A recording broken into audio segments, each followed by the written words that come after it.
Dans cette nouvelle vidéo, nous allons vous présenter les backstage derrière la peinture de Michel Becker.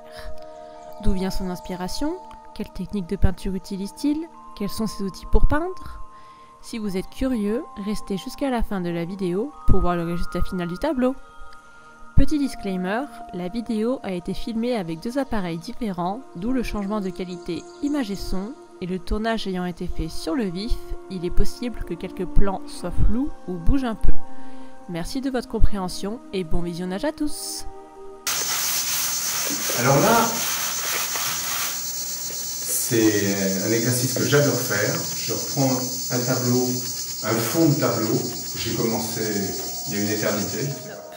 Ce qui se passe en fait dans une assiette, c'est exactement comme sur une palette. Sur une palette, on fait souvent attention de ne pas mélanger les couleurs. On fait une zone avec du rouge, du noir, du vert, des couleurs claires d'un côté, foncées de l'autre, etc. L'assiette, c'est un peu plus libre. Et comme l'acrylique sèche vite, le principe, c'est que une fois qu'on a terminé, là, quand je vais avoir terminé le bleu, la couche, elle est bien lisse, bien étalée, elle sèche et je peux en remettre du clair, du foncé, ce que je veux par-dessus. Mais ce qui reste fascinant, c'est l'effet de matière que ça donne, les couleurs mélangées. Personnellement, je trouve ça très joli. Je vendrai un jour ces assiettes aux enchères. Et je vais attaquer avec une couleur qui me plaît bien, à savoir un magnifique jaune d'or que je vais donc utiliser. Je vais même travailler directement avec le pot pour commencer. Voilà, avec un vieux pinceau bien patiné comme j'affectionne. Voilà. Vieux pinceau, vieux chiffon, tout ça, c'est ça l'univers du peintre. Et on attaque.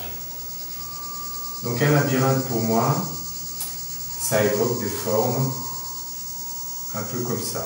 Je ne sais pas du tout si elles resteront, mais je commence comme ça, pour voir.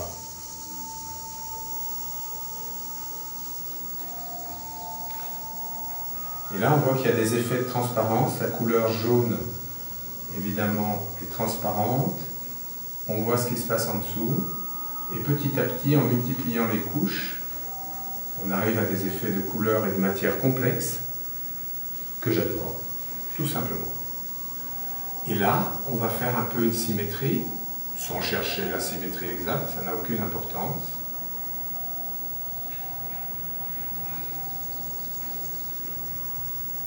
Voilà, de quoi donner déjà une base à l'imaginaire.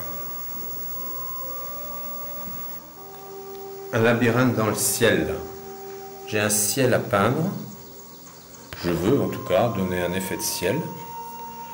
Et je voudrais que ce ciel, il évoque lui aussi, différemment, l'idée d'un labyrinthe. Donc, de la même manière, je vais démarrer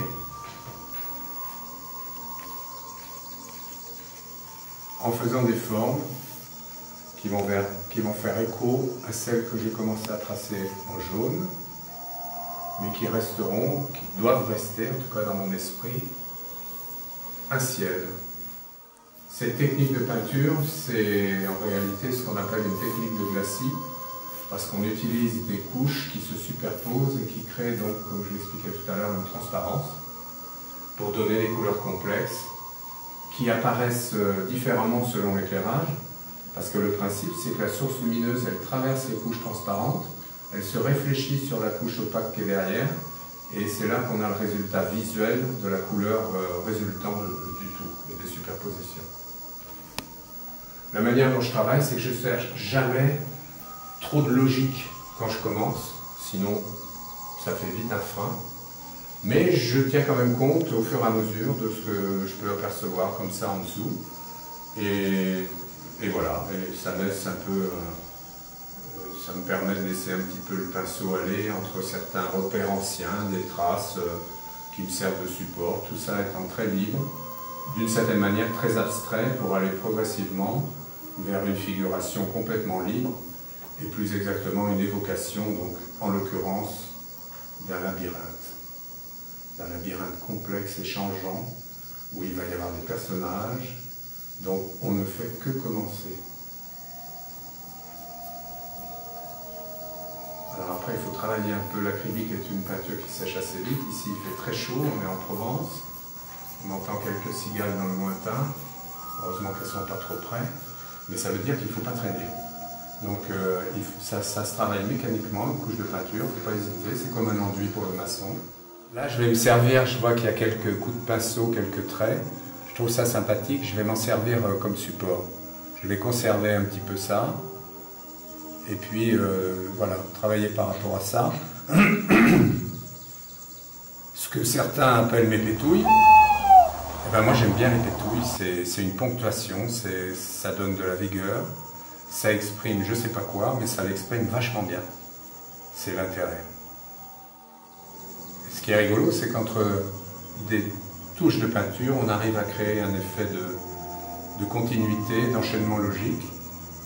Et petit à petit, l'imaginaire perçoit des formes, il en sort quelques idées, et progressivement, on va vers une figuration. Avec ça, ça va servir à construire, je sais pas quoi encore. Des nuages, des personnages, des escaliers, que sais-je. On verra bien. Peut-être que mon labyrinthe sera à plusieurs niveaux. Il faut savoir aussi que la peinture change de couleur en séchant.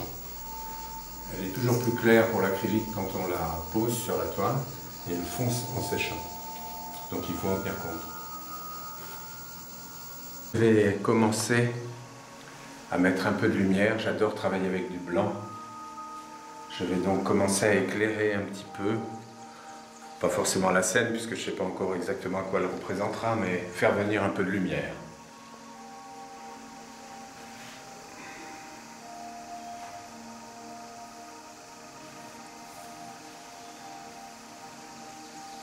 Et là, je m'appuie sur les tracés bleus que j'ai fait précédemment. Et c'est l'imaginaire qui travaille, la matière qui apparaît.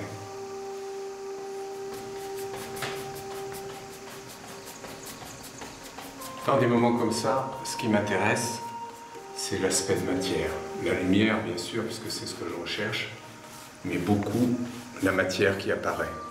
Quand on fait comme ça, c'est ce qu'on pourrait appeler une technique de frottis. On va ressortir toute la matière qu'il y a dessous, parce que la peinture n'est pas diluée avec de l'eau, ou du solvant si c'était de l'huile. Et donc, elle est assez sèche, entre guillemets. Et donc, on voit apparaître, quand on fait ça, toute la matière qu'il y a en dessous, ce qui donne des effets extrêmement intéressants. Voilà. C'est donc ça une technique de frottis. Après, si on mouille davantage, on étale, ça devient une technique de glacis. Où là, on ne s'arrête pas au relief des couches inférieures, mais on lisse une couche transparente sur l'ensemble.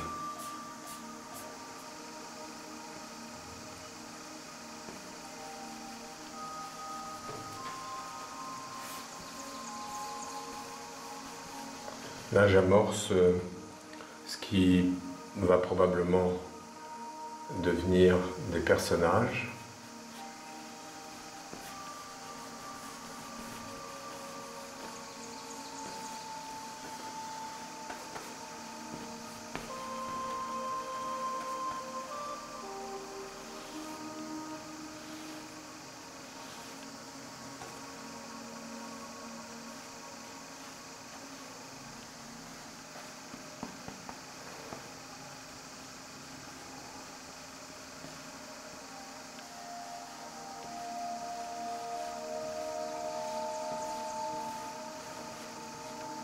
Ou des silhouettes lointaines qui peuvent être des bâtiments qui vont me servir après à créer des plans successifs pour accentuer la profondeur.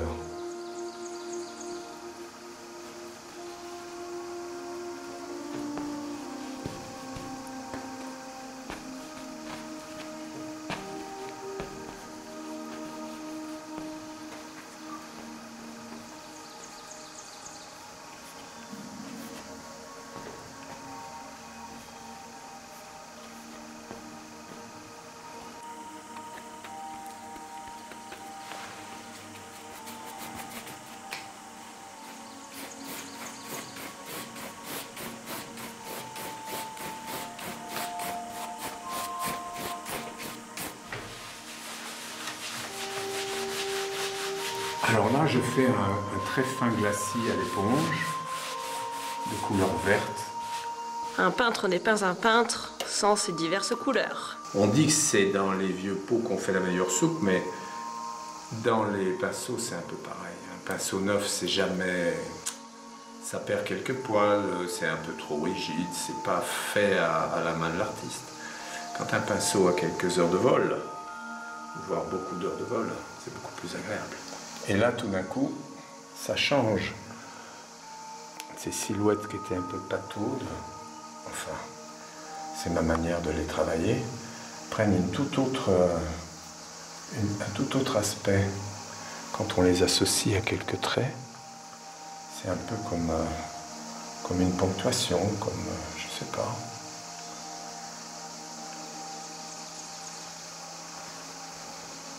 Ça leur donne du relief.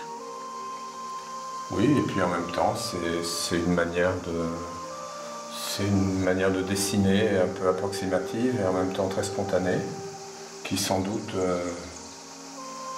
traduit un certain nombre de pulsions, d'envies, d'idées que je dois avoir quelque part dans ma tête. Travailler avec des traits comme ça donne une notion de rythme, ça évoque des silhouettes, j'adore évoquer des silhouettes. J'aime pas trop dessiner des personnages, mais j'aime évoquer des silhouettes. Enfin, bon, moi j'appelle ça comme ça. Et puis surtout, j'aime beaucoup la notion de groupe de personnages, de rythme que ça peut donner dans un tableau, de tout ce que ça peut évoquer comme mouvement, comme action, comme tension, comme discussion, tout ce que ça peut évoquer dans l'imaginaire quand on voit ça. On peut penser que les gens regardent dans un sens ou dans l'autre. Je ne dessine pratiquement jamais les traits d'un visage, parce que c'est pas ce qui m'intéresse. Je suis plus fasciné par les attitudes que par les expressions. Je vais prendre un peu de blanc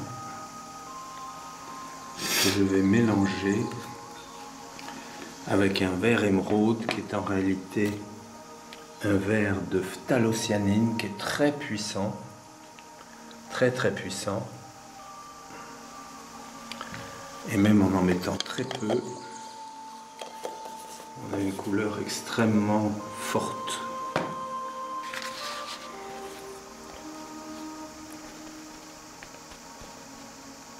Voilà, on obtient ce vert mentalo là. Non, je sais pas trop. J'en bois pas beaucoup de la mentalo. Que je vais utiliser pour rythmer les zones que je veux faire apparaître comme étant une suggestion de plans successifs d'un labyrinthe.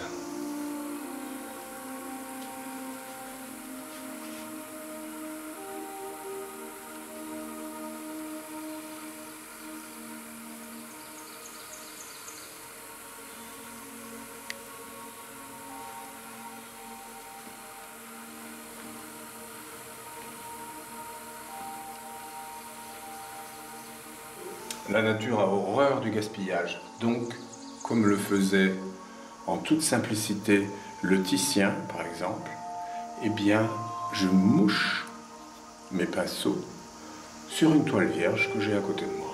Comme ça, je commence à créer un fond.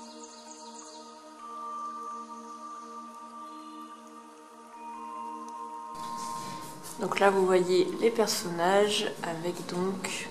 ce rayonnement qui déborde d'eux, qui passe de l'autre côté. Voilà. Voilà, et qui les inscrit en fait, qui les nimbe un petit peu de lumière. Et que je vais reprendre un petit peu en dégradé. Pour... voilà. Mais on reste quand même très centré sur ce qui se passe entre eux, parce qu'en fait, ce contraste maximal se situe entre les deux personnages. Donc on comprend qu'il se passe quelque chose entre deux et que ça va beaucoup plus loin que ce qu'on peut voir. C'est ce côté labyrinthe qui emmène quelque part et qui va nous emmener jusqu'au technomonde. Oui. Bon, en réalité, mon inspiration Elle s'est greffée sur celle de Pauline Desson, puisque je suis censé illustrer son histoire, l'histoire qu'elle a inventée. La difficulté, c'est toujours de mettre en phase l'imaginaire d'un auteur avec la manière dont on va le traduire sur le plan pictural. Et on a parlé tout à l'heure de ce labyrinthe horizontal, des livres horizontaux plutôt verticaux. Pour moi, un labyrinthe escalier qui est une progression vers le haut, vers une forme de maturité, presque de sagesse par certains aspects, plutôt qu'un labyrinthe où on va se perdre dans un parcours horizontal qui me paraissait un peu conventionnel. Le texte que j'ai écrit, un peu façon graffiti comme j'ai expliqué, qui a pu surprendre aussi Pauline.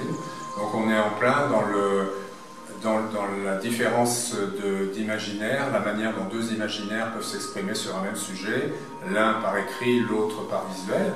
Et d'une certaine manière, on peut penser que le visuel a peut-être la capacité de faire toucher du doigt une autre approche du texte lui-même, et peut-être vice-versa aussi d'ailleurs, peut-être qu'en lisant le texte, l'œil se reposera sur le visuel et comprendra différemment.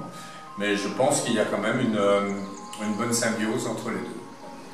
Et à quel moment tu sais que ton tableau est fini? Quand j'en ai marre.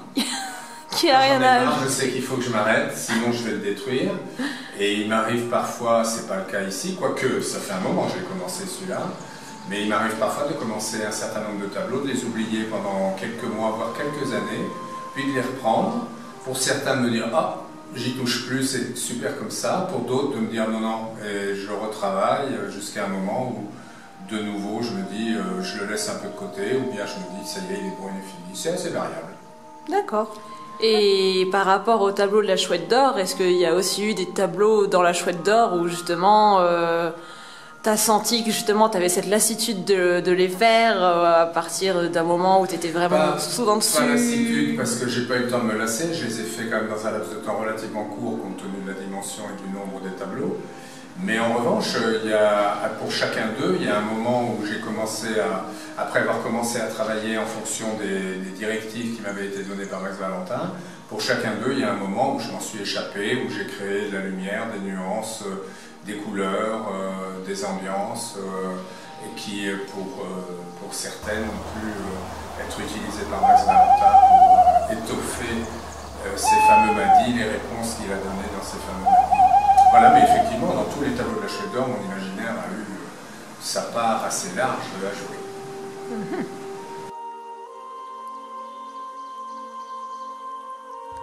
Vous pouvez retrouver la saga littéraire La Bibliothèque de Pauline Desson sur la Fnac et Amazon. Je vous mettrai les liens dans la description. Et si vous souhaitez suivre de plus près son actualité littéraire, n'hésitez pas à la suivre sur son Instagram Pauline Desson Auteur, mais également sur son site internet paulinedesson.com. Merci à vous pour votre visionnage de cette vidéo.